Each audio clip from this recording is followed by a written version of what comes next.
Good morning, everyone. Welcome to a fabulous. Hello, people on the welcome to this fabulous session on engaging women and lifting them up and thinking about how we can accomplish that both internally and externally. I'm the moderator, and I'm going to be ringing bells to make you listen and then ignore them, but try not to. And I would like to introduce our three speakers. So we have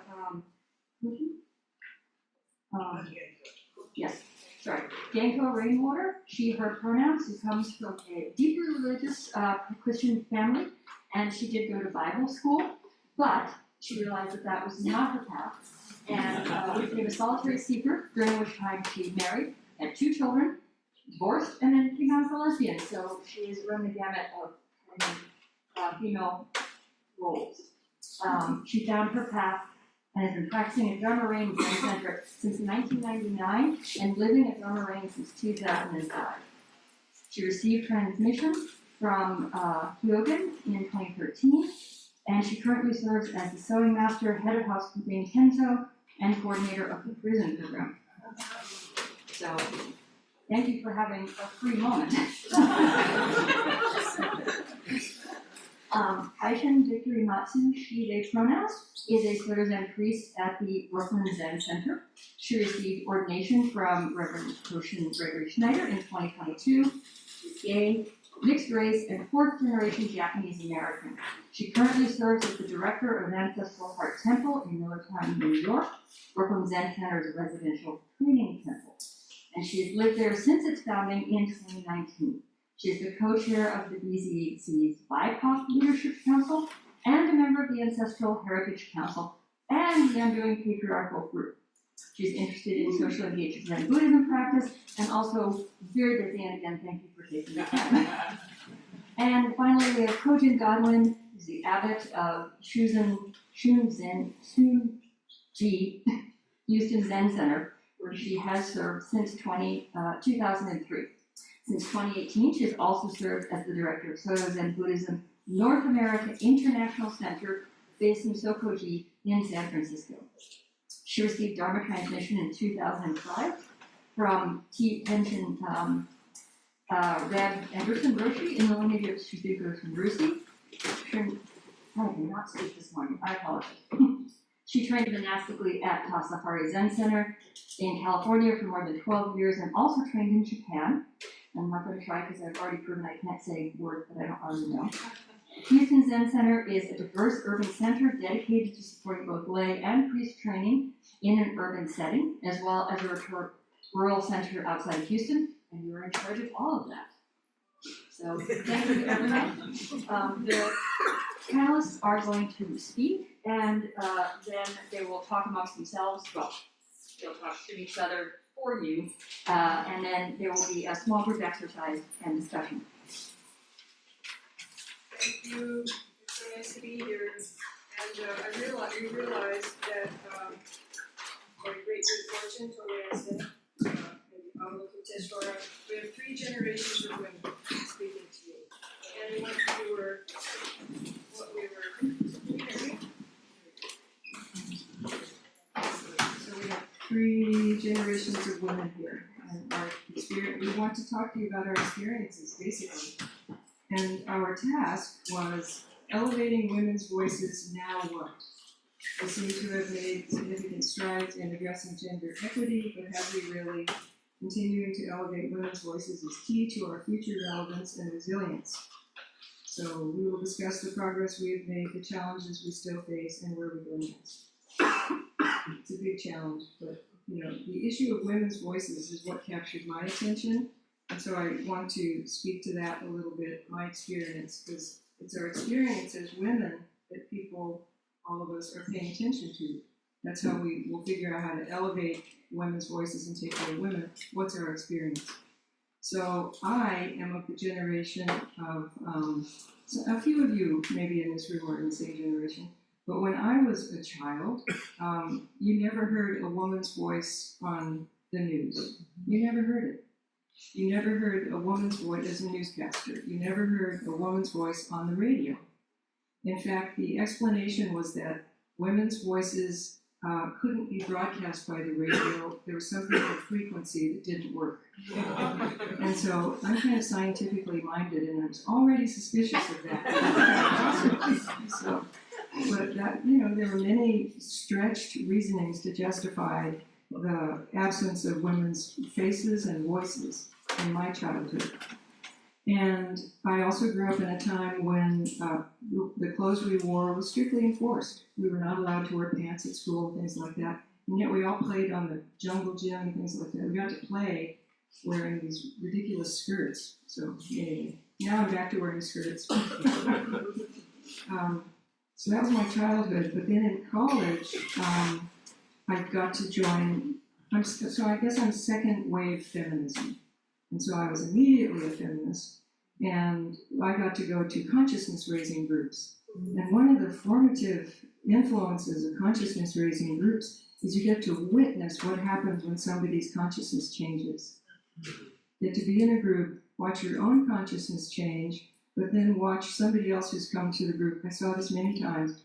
And as, in that supportive, safe environment of being with a bunch of women who are trying to figure this out, you got to see somebody's whole mind changed as the structures of reality and oppression became clear.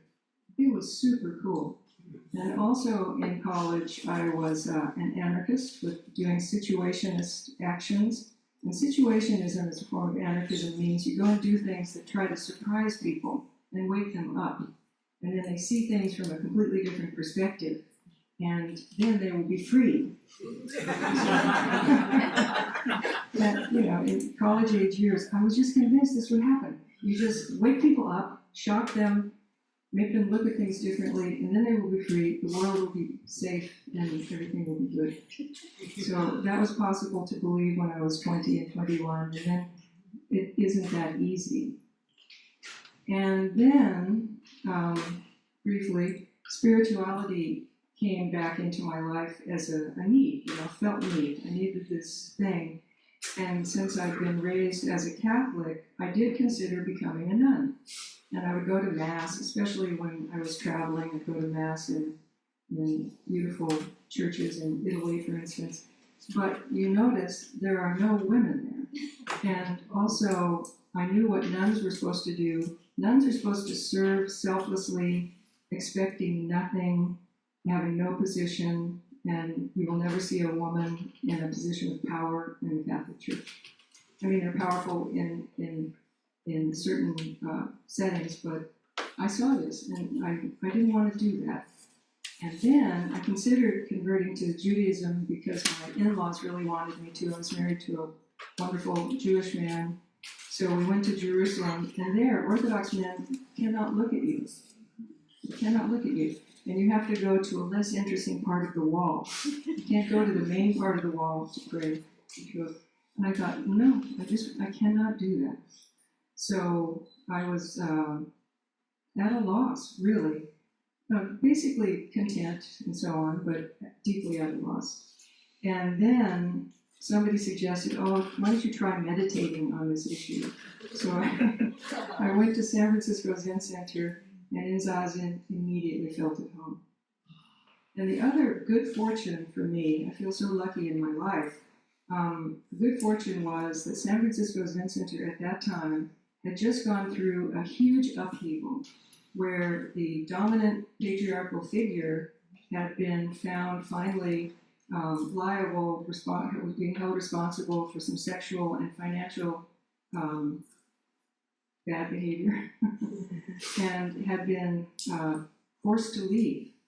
And a lot of people left San Francisco Zen Center at that time. It was kind of a shadow of its former self. There weren't so many people around. And those who stayed were women.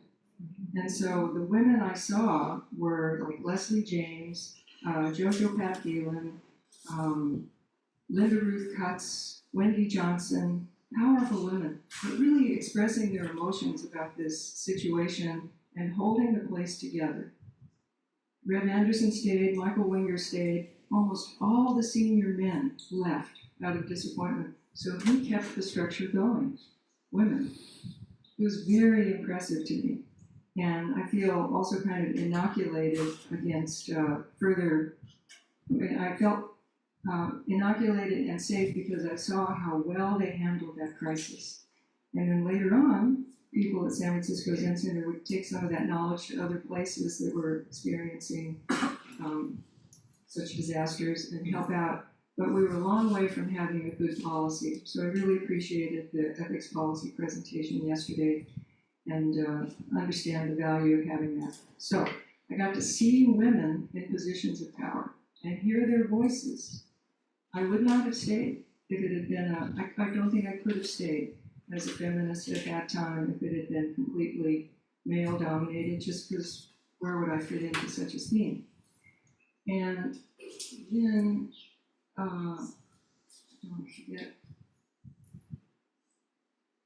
Also, I don't want to go too long. Is this okay?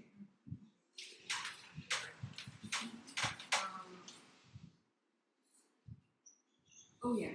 So then, in 2003, I moved to Houston to help run this small center because I had the urge, I had the urge to accept this invitation and take our practice out into the world besides San Francisco.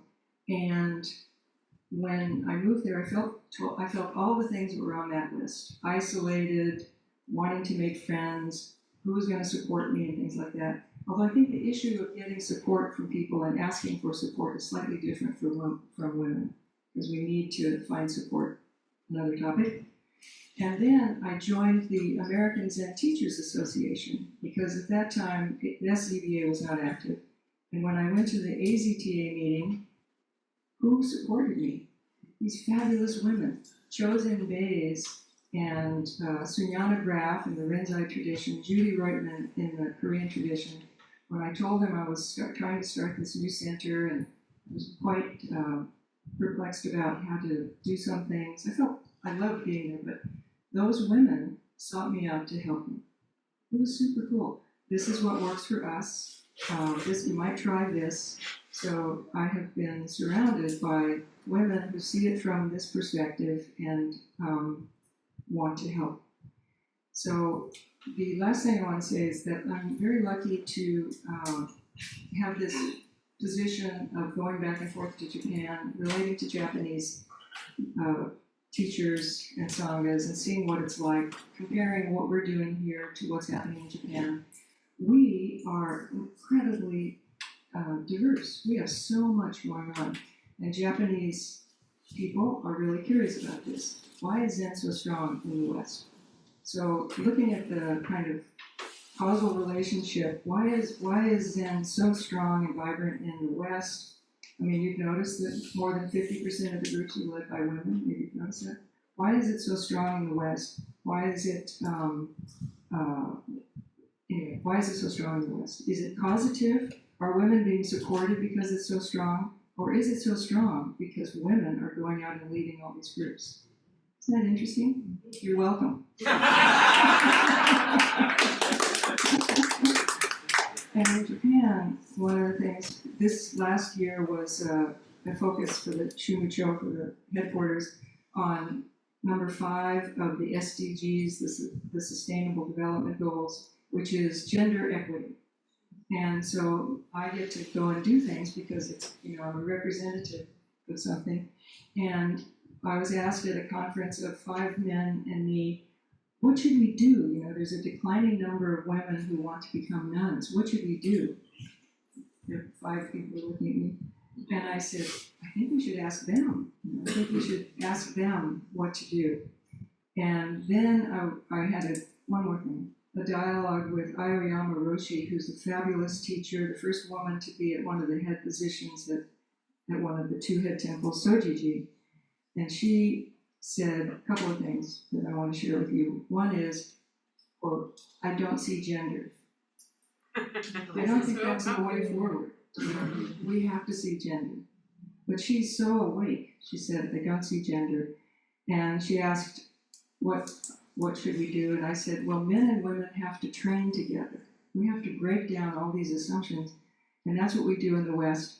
And she said, there'll be problems. She said, I said, yes, and we will work through the problems. You will work through the problems. It's been a great source of strength for us.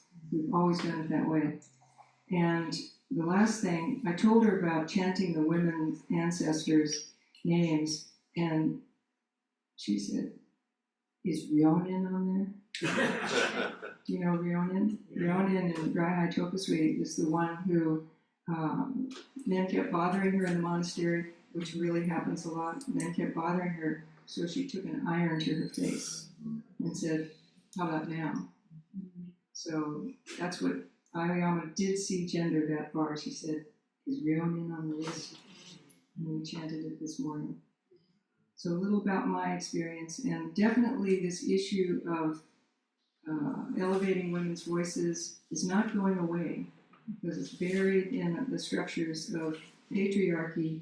And I think the next growth step for even people like me, which our center has a bit of a patriarchal structure, the next growth will be actually undermining patriarchy itself. Thank you. That's a great example. Hi everyone, my name is Kaishin. I wanted to thank Genko for inviting me to the panel, and I also wanted to thank Konjin and Genko for our supporting each other and creating the panel and elevating each other's voices. I'm gonna look at my notes. So this topic feels very intimate to me because it was actually the wish and also need to heal from patriarchal violence that brought me to Zen practice.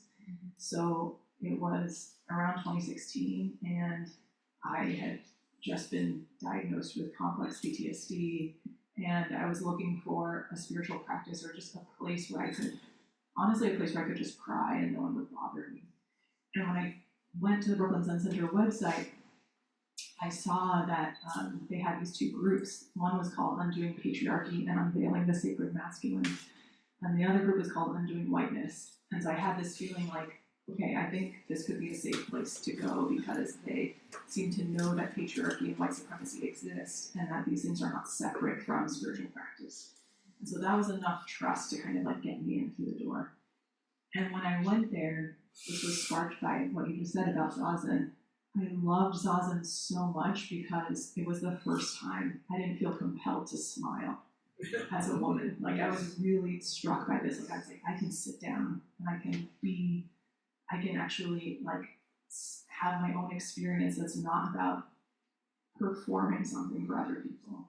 And also that I could feel an intimacy with people that didn't feel in the same way so connected to like performativity around gender. Like we could not look at each other, we could clean together, we could walk by each other, bow to each other. And all these forms interrupted all of this gender conditioning that I had felt. So I was really, really took refuge in that. And so what I wanted to talk about today was our Undoing Patriarchy group, which I'm now a part of. It's had a long history, about past 8 years we've had at Brooklyn Zen Center. And then I also want to talk a little bit about my experience being in a position of leadership as a woman and what that's been like. So first I'll say that Undoing Patriarchy, it started in 2016, around the time when I came to Brooklyn Zen Center. It started with a retreat that Kosin Gregory Snyder and Lama Rod Owens led at Brooklyn Zen Center. It was like a one-day retreat, and it was for people who identified as men. And the idea behind this retreat was that men actually needed a space in which they could be vulnerable with each other, in which they could explore the impact that patriarchy has had on them, and both the impact on themselves personally, but also in their relationships with each other. And so it was a really, from what I hear, it was a very moving and very powerful retreat. And so from that retreat came this request that there be an ongoing group. All right, I'm just going to take a second because I really get nervous when I speak publicly, which is like part of that conditioning. And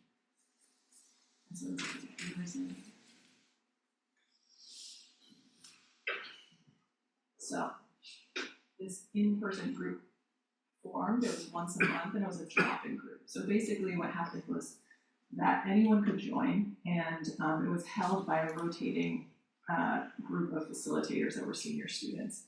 And so people would come, there would be zazen, there would be some kind of like exploratory Dharma teaching and some kind of relational practice. And again, the group was for people who identified as men, and the principle remained the same, which is that this is about supporting men to really feel into the effects of patriarchy and heal from that place. The group from the beginning had a question in its mind, though, which was around this question of the gender binary and whether it was skillful actually to maintain this binary way of thinking about gender and working with it. But they held it kind of like as a question and as an exploration. And then the pandemic happened, the group switched to Zoom, and then it remained a drop-in group. And another challenge came up, which is that it felt like it was hard for the group to deepen its work because it was different people every time, and there wasn't necessarily a commitment to joining the group over time. And also that it wasn't necessarily Sangha members who were coming to the group. It actually like drew from a different pool of people. And those people didn't necessarily do other Brooklyn Zen Center things. So it almost became its own like satellite group. And the facilitators were curious about that, and they had the question, is there a way that this group could actually support the core Sangha more? And so they decided to pause the group. And at that point, decided to switch to what if we had a closed group that was invitation only, and it was a mixed gender group. And we actually, from a place of trust and deep relationship with each other, explore what is it to do undoing patriarchy in a mixed gender group. And so I was invited at that point along with a few other people. And so we have this group that has cis men, cis women, trans women, and a couple of non-binary people. And we meet once a month, and the kind of task that we had before us was, is there, how do we heal our patriarchal conditioning in relationship with each other? Like, how do we show up to this space, not see this healing as like an individual project that we're each gonna do, but like from a place of trust and commitment to the Sangha, how do we do this?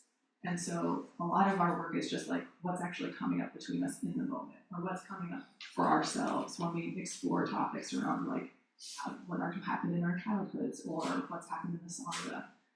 So that work has been ongoing, and that has been for the past year, and we're now turning towards just the very beginning of like, okay, we've built a very strong foundation and trust between us, and how do we bring that to the broader Sangha, and what is that going to look like?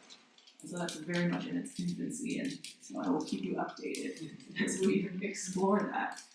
But it's been a really, really wonderful experience, and something that only could have happened because of this very like tight, intentional process with a close group of people who are committed to doing it together for 1 year. So I wanted to share about that. And then the second thing I wanted to share about was just another thing that has always made me feel a great deal of trust in Brooklyn Zen Center has been that there's this really explicit commitment to structurally empowering women and people of color and queer and trans people. Like, that's been explicitly stated to me many times by people in leadership, like this is what we would like to cultivate. And I've worked for many organizations in which that's like said but never acted on. Like, it's kind of like this aspiration that never comes true. And in Brooklyn Zen Center, I have personally experienced that actually happens. Like, roles and positions of leadership are given to women and people of color and queer and trans people. And for myself, it was just interesting to experience, you know, I was given roles that were like had more and more responsibility. And then about 2 years ago, after I ordained as a priest, I was invited into the director role in Ancestral Heart.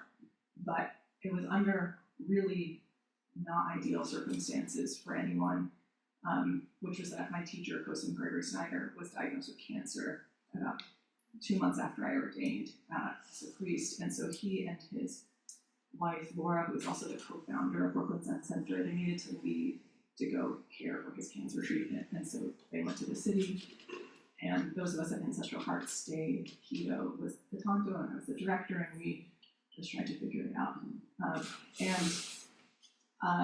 That experience of just being elevated and put in a position of power, but then not having the support that I needed to actually learn how to do that or do it in a healthy way was really, really challenging. And that was of no one's fault. It was a circumstance that was really painful for everyone involved, and we're so thankful and lucky that Kosen made a full recovery and it's cancer-free.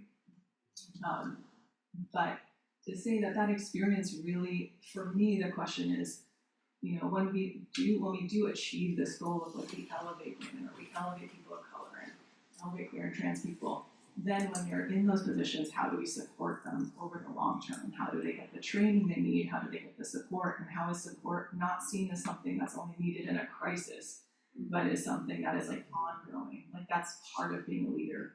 And I've also seen, you know, at Brooklyn Sun Center, I think we're really in a moment of how do we make sure that everyone in a position of leadership gets support? Actually, like all the teachers. Like there's been, I think, a culture of like if you're a teacher or if you're in a position of leader, you can do it. Like you have huge capacity, you have like a strong Zen practice, like you can do everything, and we all bring a lot of energy and aspiration. And I feel like this is actually a huge part of the patriarchy, which is like this assumption that if you're a leader and you're strong, like you don't need support, like you're good. And that's actually part of being a strong leader, is not needing support. So we are trying to change that culturally, and it's a conversation we're having on the board level, on the council level, and how do we shift towards a model that's more around councils and collective decision making rather than holding up like a single leader. So I think that's also very much part of this. And for me, for example, when I was preparing for this panel, I spoke with the Undoing Patriarchy group. I told them I'm going on this panel, like what do you think would be helpful for me to share? And they supported me with that. I went to the Ancestral Heritage Council, which is our council for people of Asian descent in the Sangha, and just talked to them about it. And then my partner is one of the Undoing Whiteness facilitators, so I talked to him about it. And I find that to me is how I want to work. That's how I want to be in a Sangha. Like I'm part of collectives. I'm not like an individual going out in front. And so when I speak to you, like I speak on behalf of and with that whole Sangha. And that to me is what gives me power and strength and uprightness.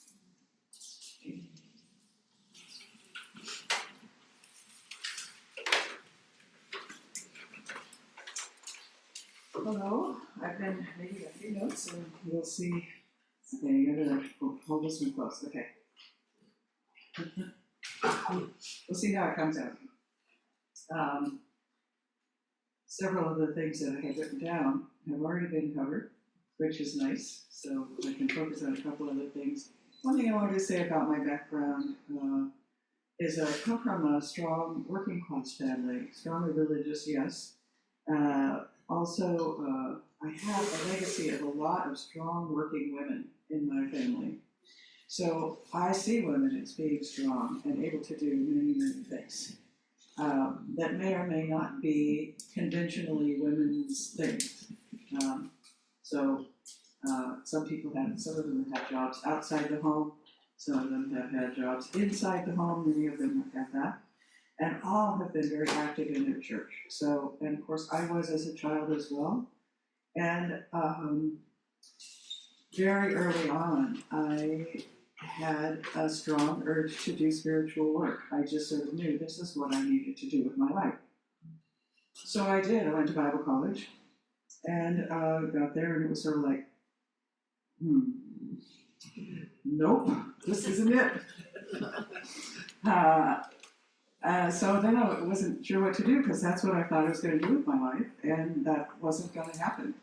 So I tried a couple other things and ended up getting married, because that was, in those days, kind of the ultimate choice for women. And as I said, had a couple kids, and then that one was also, nope, that's not it either. And ended up coming out as a lesbian. Part of that was that I got involved with the Women's Resource Center there in Newport, Oregon, which is a small coastal town. And we had the third battered women's shelter in the state that we operated, strictly on a grassroots level. Just a bunch of us getting together, not really knowing much, big consciousness raising, which, yeah, it definitely made a big difference. And then various things happened, and I moved on from there.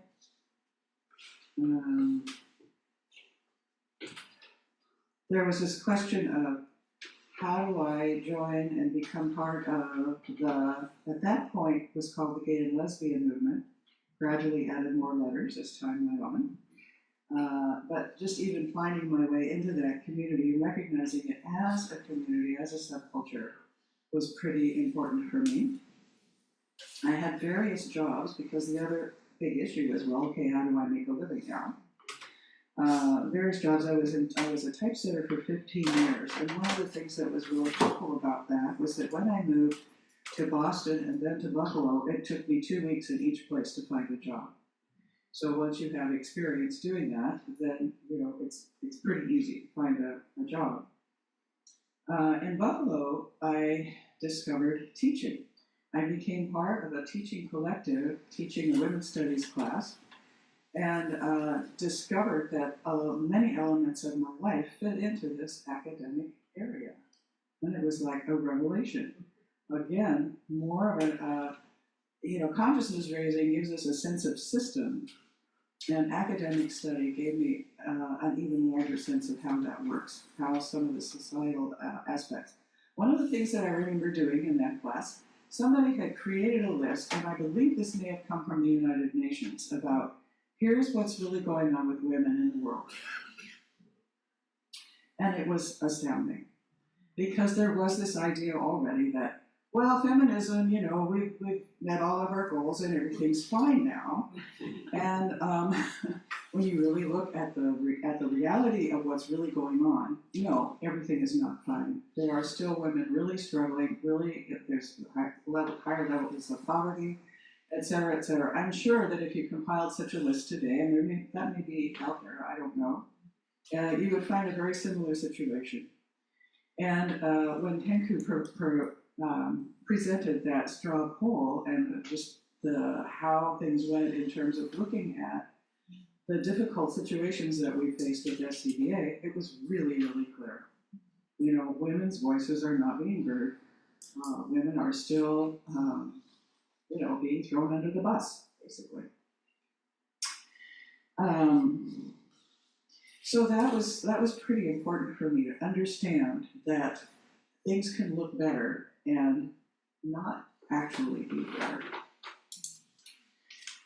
Anyway, one of the things that happened with that is I got really bit by the teaching bug. I was like, oh, I want to do this. This was fun. It gave me energy. It was like great stuff.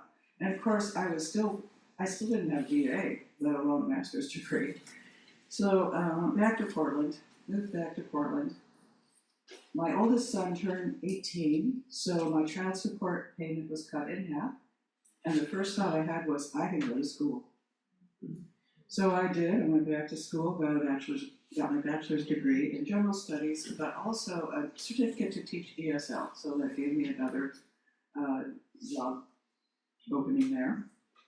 I then worked for Head Start for 10 years in a family literacy program, teaching adults, because my master's was in adult education, teaching adults how to be part of a learning community in their own homes.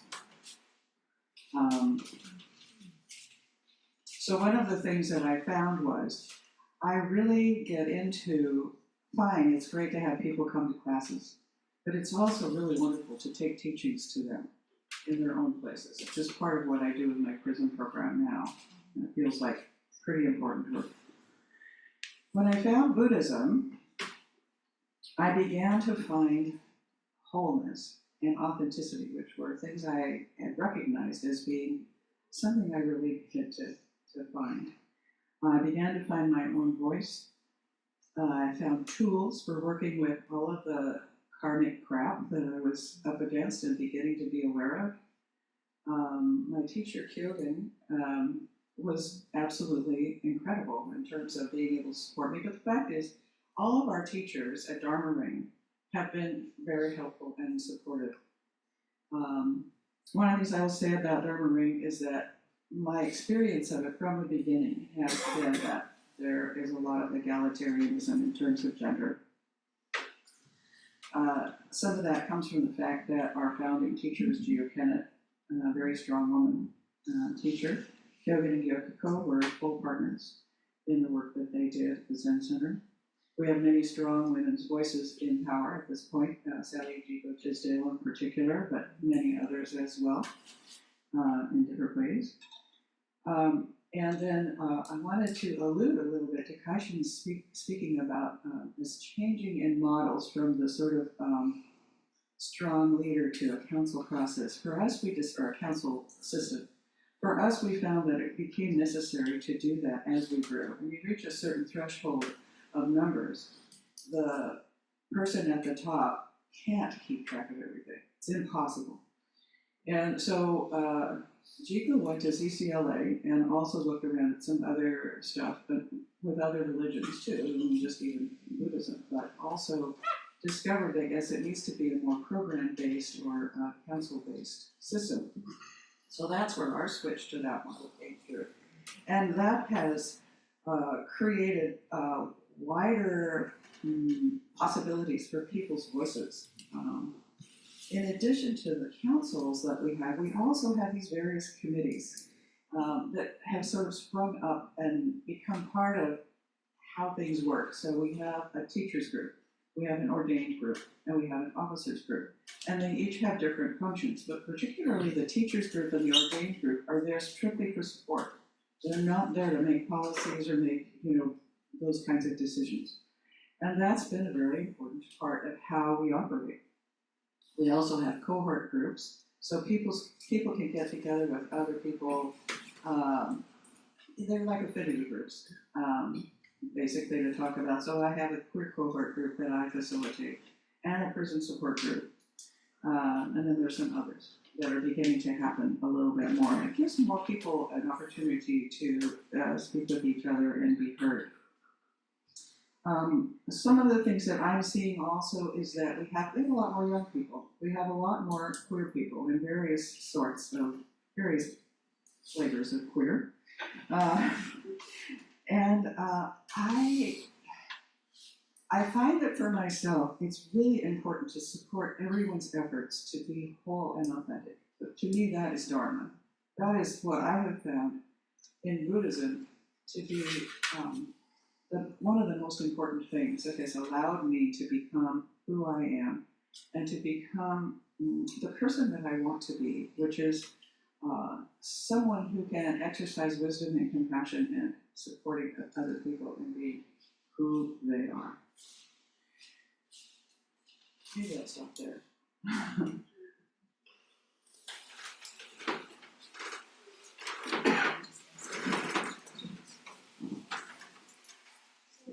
It's after we finished 11, so. Okay. We're going to present you all with a couple of questions, but before, I forgot to mention that in preparing for this, also collaboration just seems to be in our DNA.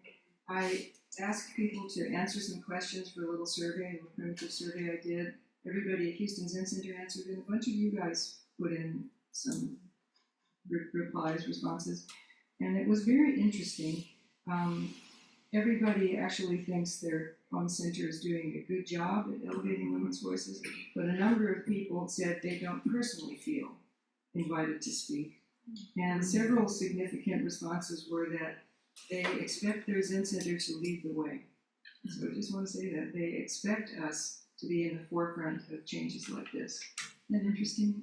But I'll leave the survey out because there are a bunch of very long, very interesting comments. But again, everybody who replied said they thought their own Zen center was doing a good job, but they personally didn't necessarily feel invited. Isn't that interesting? Mm-hmm. So what we'd like to do is ask you to get in a group of 5 and explore the question, what did we decide? How is my Zen center doing? And do we need work on this issue of elevating women's voices? Or you could say, undoing patriarchy. Would you guys be willing to do that? Talk about it among yourselves. Yeah. Only 4 minutes. Oh. Okay, 5 minutes. And then we have another, we'll ask you to report back and then we'll, 4 minutes. no, 5 minutes total.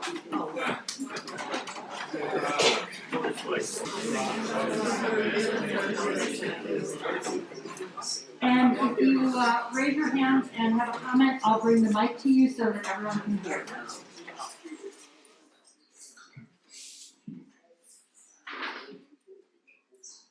So does anyone want to share?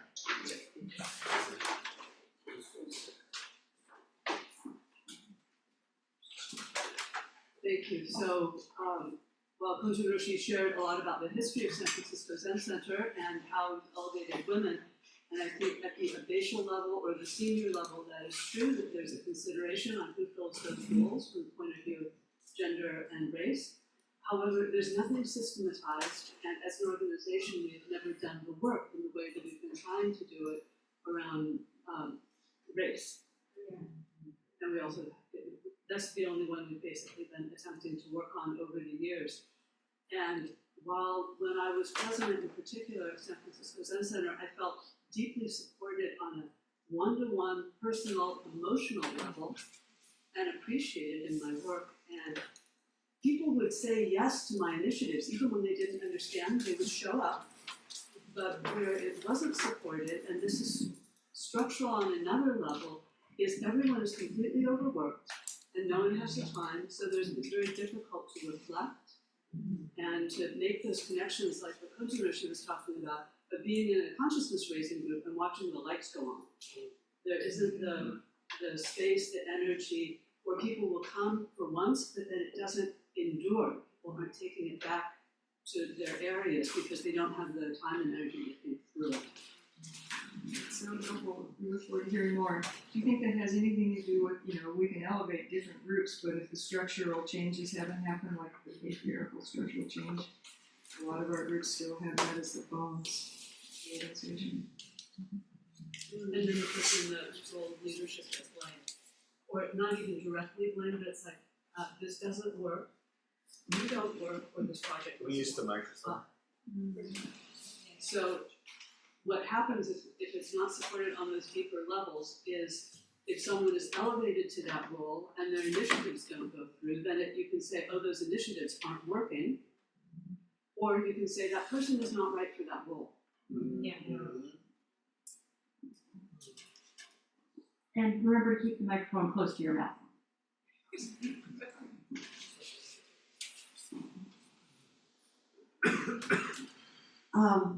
Thank you. That just sparked a thought for me about how in our Sangha, we could, in the surface you could say great gender balance, more women in leadership and teaching positions. More. What Sangha you would please? Sorry? What Sangha? Mountain Range Zen Community in Vancouver, Canada. But a challenge that can happen when a Sangha grows as ours has, and you realize that we have to upgrade our organizational skills and have a strategic plan and have policies and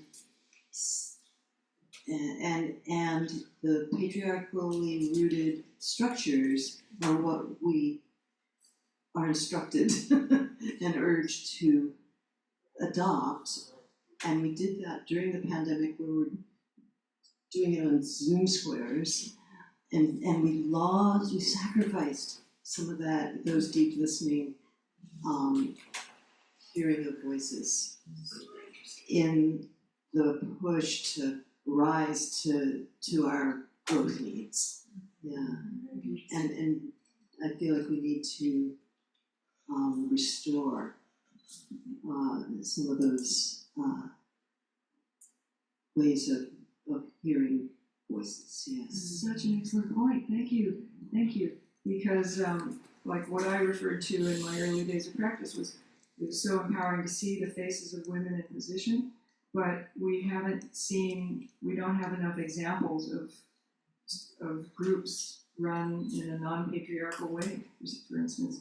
And that's why meetings like this are really important. We need to hear how each other's groups are going, the experiments that we're trying, the leadership styles we're trying. We need a lot more information about what we're all doing so we can find really working models for everybody. I see a raised hand online, or did you wanna? I just had a comment about this, that what I'm hearing that's very interesting to me is that a lot of what needs to happen is fostering those relationships among ourselves and each other in these groups as a way of discovering the way forward. And rather than trying to follow some sort of a model that may or may not have anything to do with who we are and what's going on. Sorry, from here I can't read your name. Please introduce yourself. Hi, I'm Flo, and I am from the Brooklyn Zen Center, and I'm also part of this Undoing Patriarchy group that Kaishin spoke about. And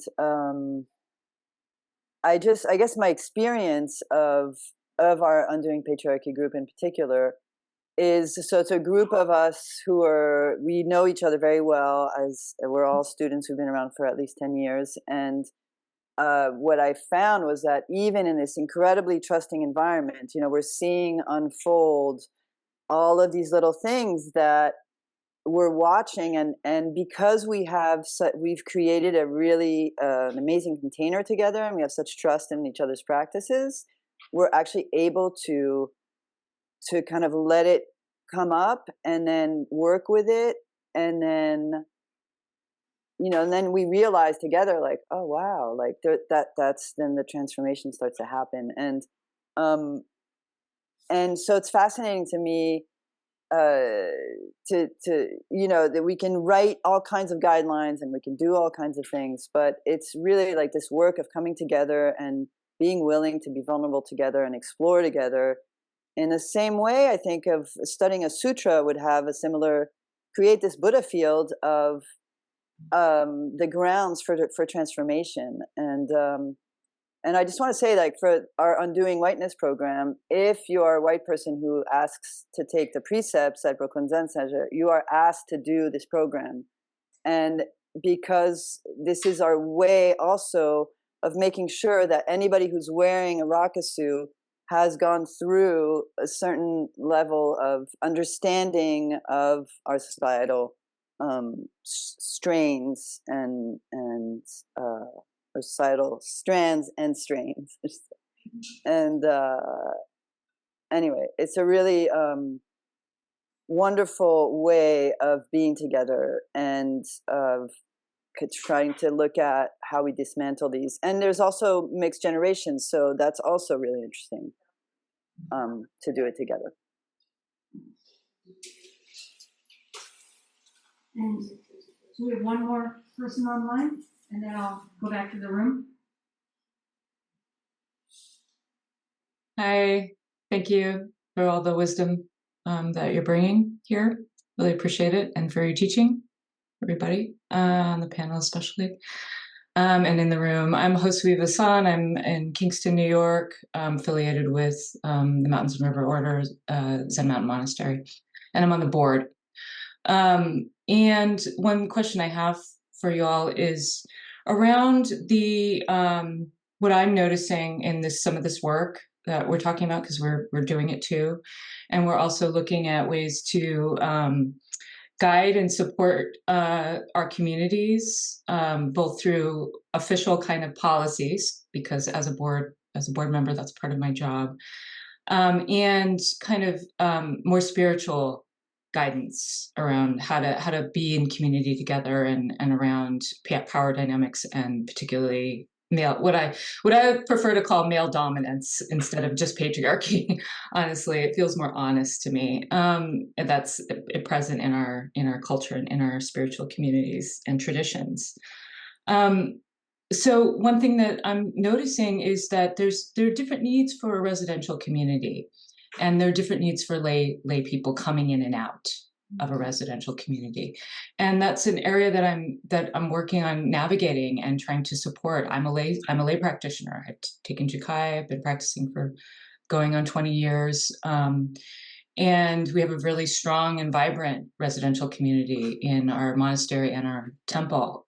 So I'd love some exploration or guidance or thoughts about what does that look like? What have you seen around balancing the needs of lay people, some of whom may be very fresh and young and new to practice, coming in, and but also what needs to happen within a residential community that are living so closely together all the time around some of these issues. Thank you.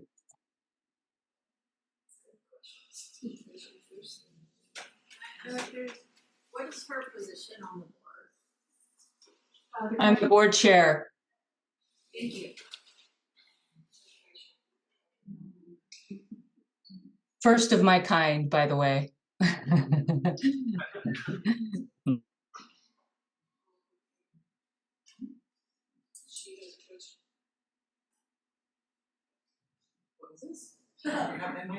trying to answer that question? Would you like us to address it here?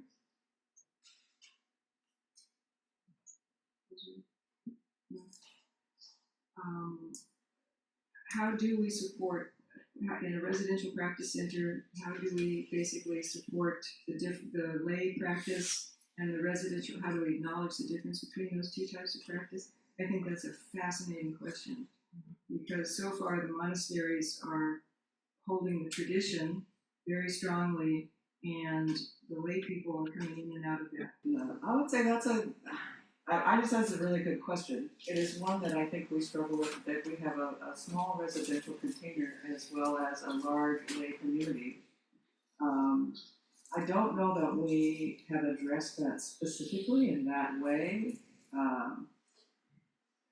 because, and so I would say that, I'm not sure everyone would agree with me on this, but I would say that we are something of a mix between a Zen center and a monastery. We're not specifically a monastery. For a variety of reasons, we have a lot of permeability with people coming in and out. And yet there is a monastic component to what we're doing in terms of the schedule. And I'd say that our residential community is sort of on that, leans in that direction. And so it is a kind of an interesting challenge. Right now we have a very tight, fairly harmonious residential container. It has not always been thus, and it probably will not always be thus, because that's the nature of residency. But we work at it, that's all I can say. I'm not sure, it'd be interesting to hear Kakamio's take on this, but he's not on the panel, so there you go. There's a question right here. I'm Corin from Great Mountains Zen Center in Colorado. I was interested by what you said, Konjin, in the responses from the survey about how many women are waiting for their sangghas to take the lead in empowering women's voices. And I'm just wondering what else you might be able to say about our role as women, how we may be culturally conditioned to be more retiring and depending on people higher up to kind of lead the way for us, and maybe what you might have to say about what our role is as women to kind of take the lead or step into those positions of leadership and authority, to have that confidence to put ourselves more in those positions and not wait on other people to do it for us. Oh, such a great question. Thank you. Gaelyn, did you say? Yeah, thank you. That's such a perfect, timely question. And I think all of us as Zen practitioners have gotten the message that you shouldn't ask for things, you should wait, and then you will be put in a position. And so that message is, I think it's very strong in women's consciousness also. Do you ever watch the Dallas cheerleader show? That's a Texas. I'm from Texas. And I would just say that they aren't empowered to ask for more money. You know, they make $1 million a year for the Dallas Cowboys organization. They're paid $35 a game. And when the organizer, the person who trains them, was asked, well, why are they paid so little? They have to do it because they love it. Just And what are those NFL players? You know, they may love the game or they're not. So that message goes to women all the time. That and when teaching. So ask for it, and we have to recognize that the desire for recognition is innate. It's human, and also when you're ready for a position, you can say it. So it's the responsibility of the organization to work through their stuff. I love this idea of asking everyone who wears a rocket suit to go through certain trainings. Yeah. And then all of us, our next question is going to be about this, our own personal attitudes. It's women also. We have this, I notice it in myself sometimes when I'm listening to question and answers, and sometimes I will think, you know, that woman has talked too long. It's crazy. But I fight it because I know it's there, and the willingness to listen to men's voices longer, we're highly trained to do that. Yeah, even in Japan, at the monastery, when I said I'm not in a residential situation, I actually live at the temple, but we're not a training monastery. When I was in Japan, this woman was there in the monastery. There are only 2 of us women usually, and 35 men. It was great. But the Roshi didn't particularly support this Japanese nun who'd come. He said, in a disparaging way, she's a professional, meaning she wanted the credit for having done that practice period. And everybody else, of course, you're a man, you just get the credit. And she had made sure she was going to get the credit, so he dismissed her as a professional. So that went in there. You know, we have to take the stance. I was just telling my cohorts here that at a Dharma talk I gave a little while ago, I apologized during the question and answer period because I said, oh, I'm sorry, that sounded bossy. And this very strong woman afterwards sent me this email saying, don't ever say that again. You were direct. So I've stopped saying it. So thank you, great question. We have time maybe for one more question if you want to do the second group, or if this conversation is going on, that's fine. You just let me know what you want. Hi, good morning. Jinzu, they, them. I guess 2 things. Kaishin, I wanted to thank you for bringing sort of the trans, non-binary, kind of like larger, expansive vision of gender equity into the conversation, because I think that's a piece that I know we're having a lot of conversations about at Clouds and Water as a community that has a lot of trans and non-binary, gender expansive, gender non-conforming folks. Sort of how can we broaden this conversation of gender equity consciously out loud in the community all the time to kind of build beyond the binary of women and men, especially, you know, because we are in the midst in the United States of a anti-trans legislation crisis that's killing people, and it's really untalked about unless you're in those communities. So that I just wanted to say. And the second piece is I appreciate that, Linda, you brought up that structural changes are really necessary on an organizational level to support equity. And I'll say during my time as the executive director of Clouds and Water Zen Center, I was working so hard with my guiding teacher, who was my organizational equal at that time, the board, the development committee, all of the people on sort of a senior level of leadership to continue asking the hard questions around how we wanted to structure our organization as a sort of decolonized or anti-colonial organization, as an organization working to unpack and deconstruct patriarchy and racism, etc. And it was just so hard. It's just really hard. And that doesn't mean it shouldn't be done, but those conversations have to be happening on that senior leadership level, and a willingness to network within groups like this to as somebody mentioned, do that hard work of coming up with the like new playbooks, attempting new things, attempting new structures, even if they don't quite work, and trying again, because I did a lot of work to try to de-silo leadership stuff, to do more collaboration, more horizontal leadership. The executive director and the guiding teacher are part-time positions. very part-time positions, and so overworked, under-resourced. And so we really needed to be building coalitions within the sort of expanded leadership of our Sangha, and finding ways to do that that weren't reiterating the harmful patterns of patriarchy, white supremacy, colonialism, etc. So no answers here, but it just needs to be happening on that structural level, and it can, and it's really enlivening when it does. Thank you. So we'll now split into small groups again. If you can find different 5 people, perhaps. And the question is, how do you work personally? How do you work with your own patriarchal conditioning? How does that show up for you in your practice, in your role, in your relationships in the Sangha? Thank you. Thank you for taking it on.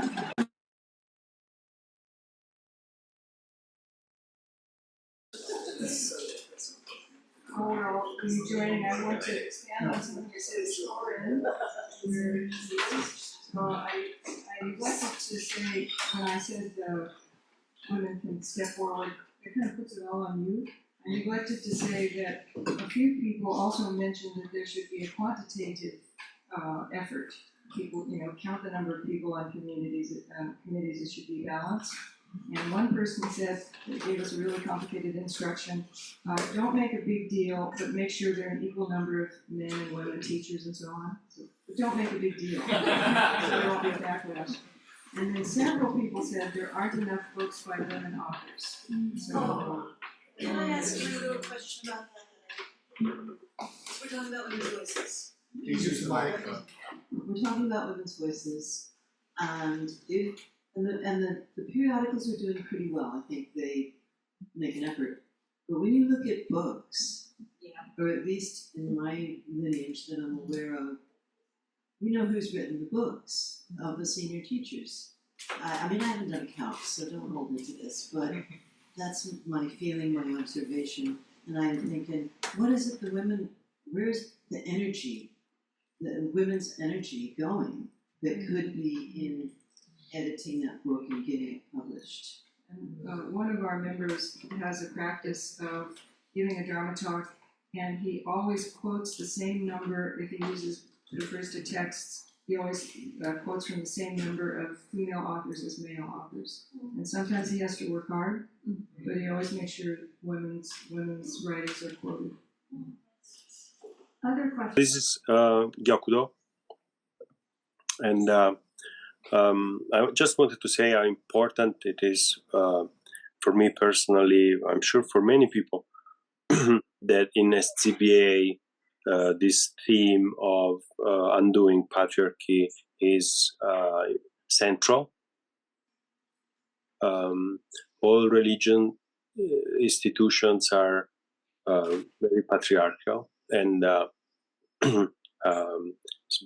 it's one of the main reasons I have come over the Atlantic to this conference, even though this morning I'm in my room because I've tested positive to COVID. So, and I apologize if I will create problems. Thank you. So thank you, and keep going. Thank you. It's nice to see you. You have a question? Yes.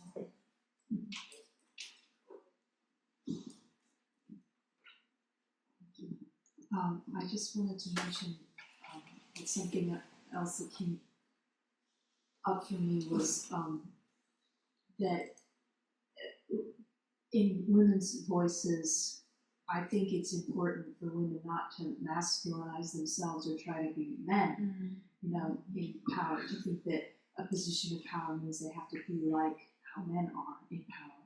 And I think the way that women are themselves is important to honor in ourselves. And I'm not exactly sure how that is to be done, but just that the way that men are in power is the only way to be in power.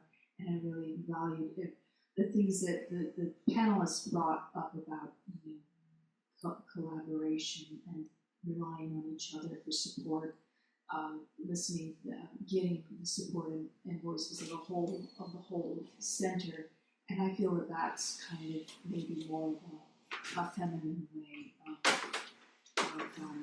being in power. And I'm sure there are many others, but I just wanted to express that too. Thank you very much.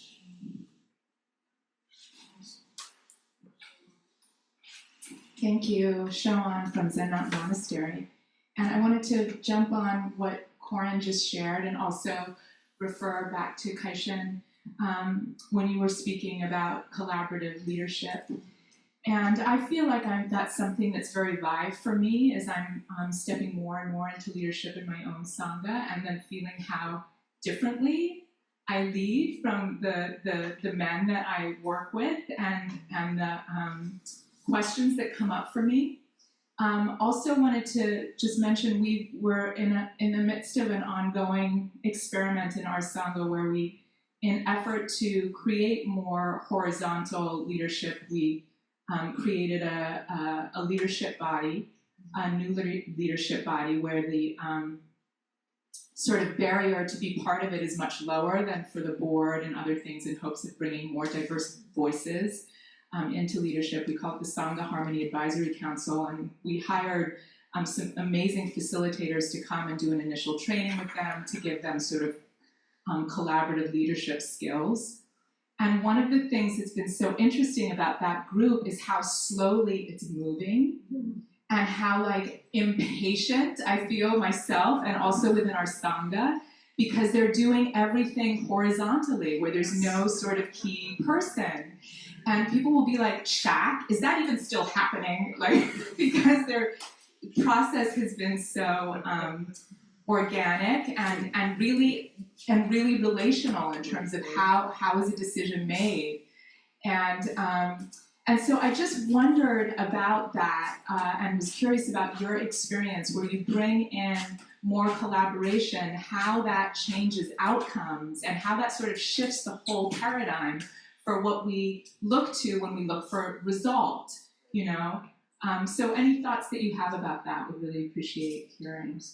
Yeah, I really resonate with that. Actually, when we first started the Undoing Patriarchy, the mixed gender group, the first meeting I was like, who is leading this group?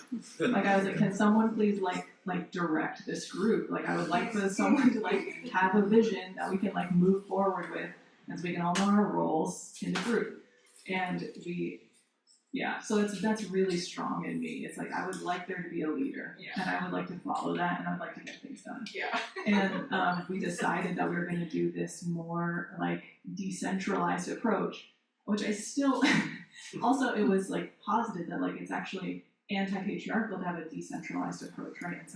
And there's part of me that's like I'm open to that, and also I'm open to that not necessarily being true too. I feel like I'm still exploring that because I think there can be, it's a question, because there can be a way that like, that sometimes it is helpful to have someone with the energy come forward and be like, can you help me with this vision? Like this vision is actually informed by a collective. I'm listening to you and I think, and can we try this out? You know, as opposed to there being a vacuum of power. Yeah. And I don't want anti-patriarchal to be conflated with anti-power. Interesting. Like power can be really beneficial when used in a thoughtful and collaborative way. So. Also, since we're sitting in a Quaker meeting house, we've all learned from the Quaker decision-making process, which is consensus, but also there are times when you just take a lead, or people will step aside from making a consensus decision. So we've learned a lot from that. And we tend to have consensus, but there are times when people who are appointed to do it, like the Tenzo, or me, the abbot, we make a decision about certain things. But if in doubt, you take it to a collaborative process. So it's actually 1 minute past the time when we're ending. But at 1:45, there's going to be a whole new discussion right here on this topic. So you'll just have to keep your questions and discussion. Just, you all have notebooks, write a little notebook, rush the panel at the end to ask your questions. Can I just ask if everyone would, if people wanted to consent to extending by 5 minutes, would people want to do that, just to hear a couple? We have a question online, so I would vote for that. Oh, because the online people are not here in the afternoon. Yeah, we have. Could we hear from the online people then? Because again, yes. the afternoon Thank is you. points out. Joan, go ahead. Hi, I'm Joan Hubricks from the Bay Area in California. And I just wanted to talk about the Healthy Boundaries faculty, which is organized completely flat. And we have a lot of decisions to make. And I often get a little uncomfortable because it's not more patriarchal and it's not clear who's in charge or who's responsible for what. And it's been kind of an interesting process. Each of us really has to take responsibility for taking on what needs to be done. And what's been interesting for me is my own discomfort in not having a clear definition of roles. And yet it's working. I just wanted to make that comment. Thank you. Thank you.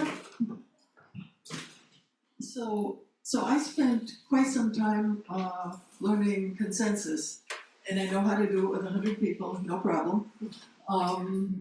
But a friend of mine from Movement for New Society, Quaker, has been leader in something called sociocracy, which is a separate development, and I have not used it. You know, I've taken a workshop and things like this, but I think that it is something worth looking into for people who have organizations of, you know, more than 3 people, because it just, you know, it checks all the boxes.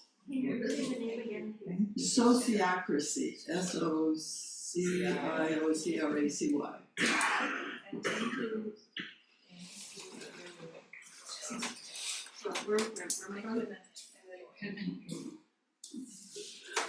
I find that my style is very naturally collaborative.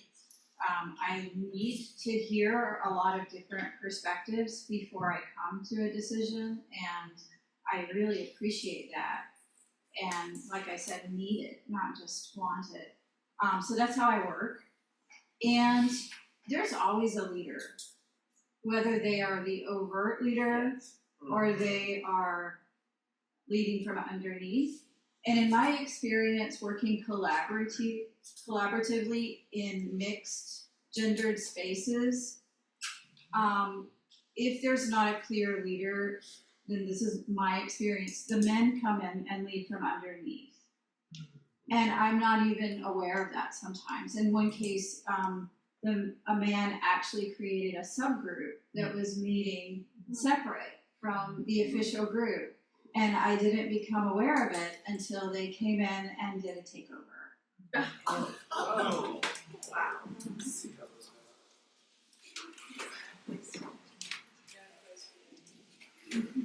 Thank you for your comments.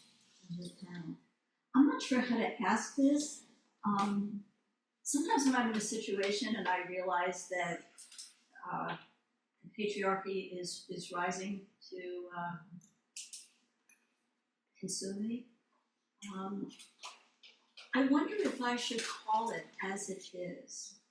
I think that sometimes we can be aware as women that this situation is getting out of hand because it's men usurping women.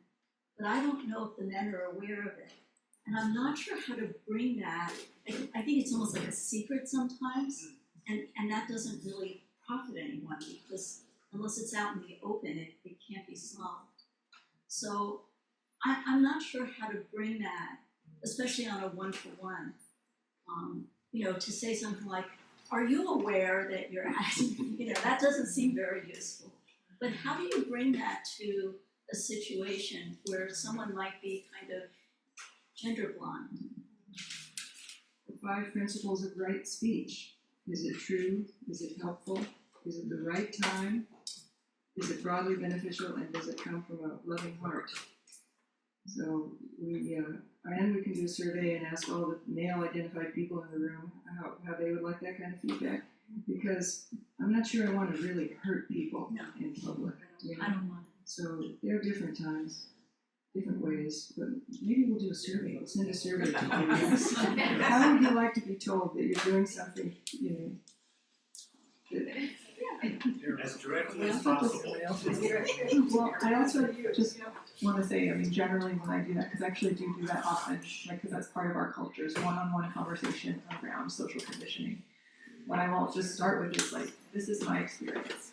This is the impact that interaction had on me, and actually what it brings up for me is, like, it makes me wonder, is gender an issue in this situation? Is patriarchy playing a part in this, or is that just being triggered for me? I'm actually not sure, and I want to talk to you about it.